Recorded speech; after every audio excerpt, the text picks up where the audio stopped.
दूसरे मैच में भी हारने के कगार पर है।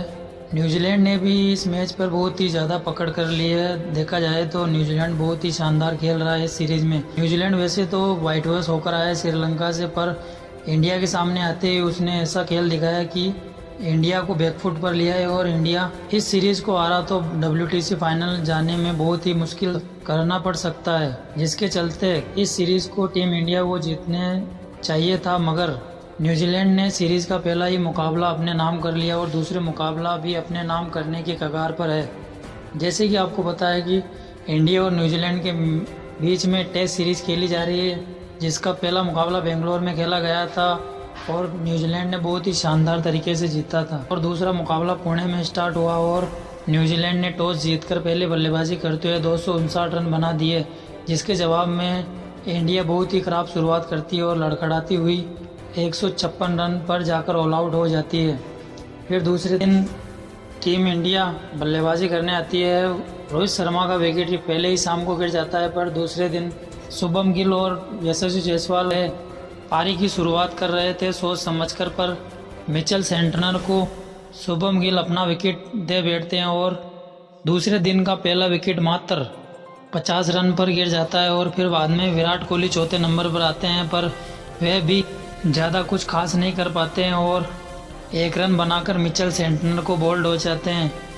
तो इंडिया के एक के बाद एक विकेट ऐसे गिर रहे हैं जैसे ताश को पत्ते गिर रहे हैं। और 5वें नंबर पर ऋषभ पंत आते हैं और बहुत ही सोच समझकर यशस्वी जायसवाल के साथ में पारी की शुरुआत बढ़ाते हैं, पर यशस्वी जायसवाल भी स्लिप में फिलिप्स की गेंद पर कैच आउट हो जाते हैं।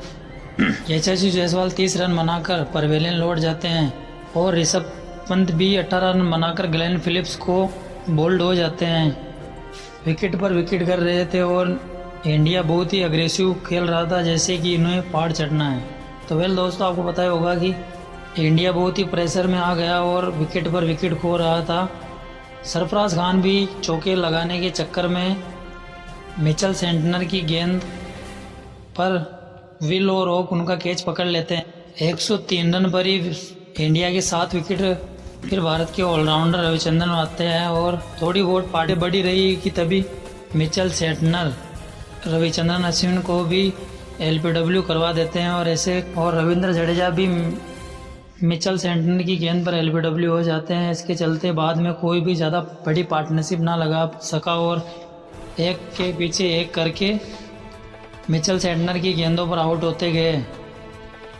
फिर आया काशदीप, उन भी बोल्ड हो गए मिचेल सेंटनर की गेंद पर और लास्ट विकेट बुमराह का मिचेल सेंटनर ने LBW करा दिया और भारत मात्र 156 रन पर ही ऑल आउट हो गया, जिसके जवाब में दूसरी इनिंग में न्यूजीलैंड बहुत ही शानदार शुरुआत करता है और सूझबूझ के साथ कॉनवे और लेथम ने बहुत ही शानदार बल्लेबाजी की, पर डेवन कॉनवे वॉशिंगटन सुंदर की गेंद को स्वीप मारने के चक्कर में LBW हो जाते हैं, जिसके चलते न्यूजीलैंड का पहला विकेट 36 के स्कोर पर गिर जाता है।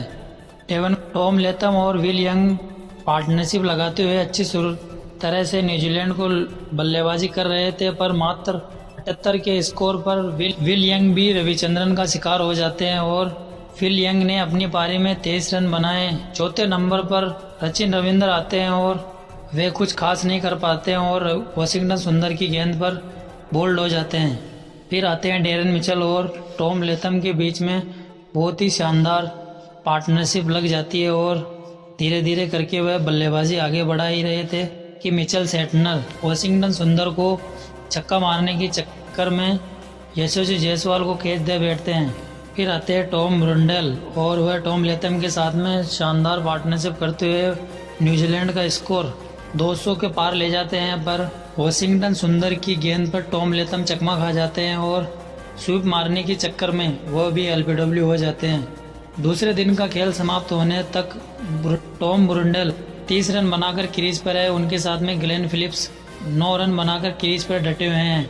इसके साथ चलते 198 पर 5 विकेट के नुकसान